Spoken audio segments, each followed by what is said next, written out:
We now make charting in Excel a lot more interactive by introducing something called pivot charts, which, as the name suggests, are based off a pivot table. Pivot charts in Excel.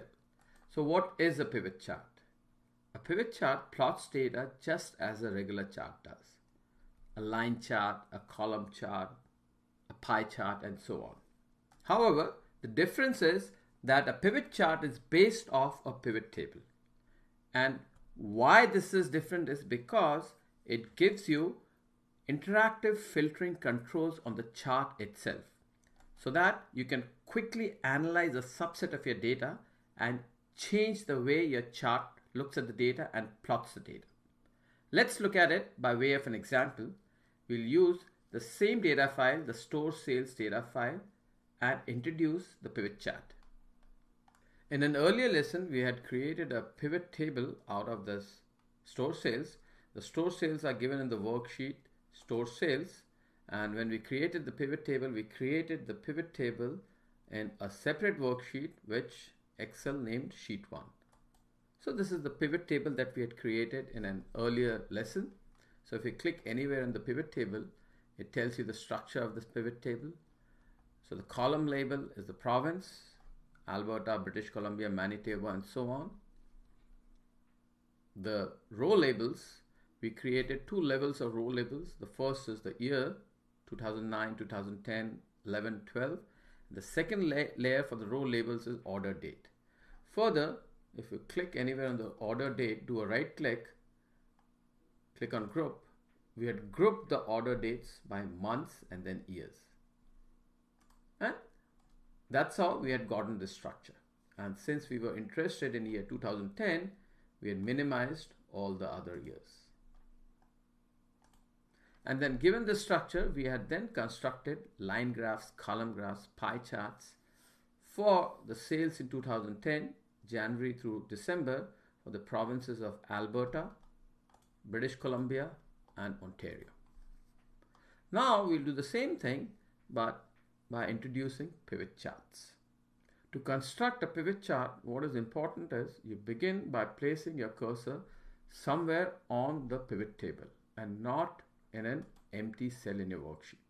So the cursor should be placed anywhere on a cell which is inside the pivot table. Now once you've done that, then you follow the process of creating a regular chart, which is insert. And let's say if I wish to create a line graph or a line chart, I go to line, choose the very first option. A template gets produced here. Now notice the difference. This is an interactive chart. Why is it interactive? Because it gives you these interactive controls here. You can choose the province, you can choose the order date, you can choose the year, and so on.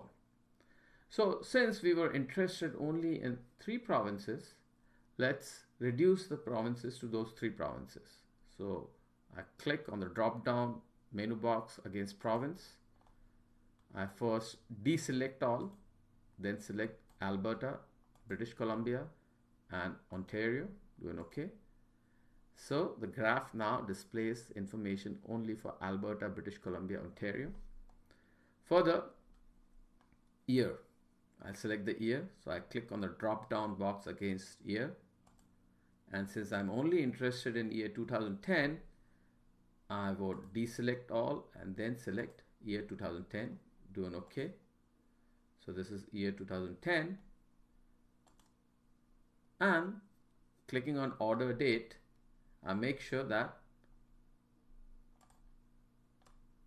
only January to December is selected. Do an OK. So notice this gives us the same line chart that we had produced earlier when we had discussed line charts. But the advantage now is this is a highly interactive chart. So for example, if I wish to add yet another province to this line chart, all I need to do is go to the interactive menu for province, select the new province. For example, if I wish to include New Brunswick, I select New Brunswick, do an OK. and this new province now gets introduced in the chart. If I also wish to include the year 2011 in this plot, what I do is I go to the interactive menu or the pull down menu against years, select 2011, do an OK. In my pivot table, year 2011 occurs. So I expand it by clicking on the plus sign. And now notice in my line chart, the pivot chart which I have used to plot a line graph, I have information for 2011 as well. I can expand that graph by stretching it, and I have my sales plotted for those 4 provinces, monthly sales for the year 2010 as well as year 2011.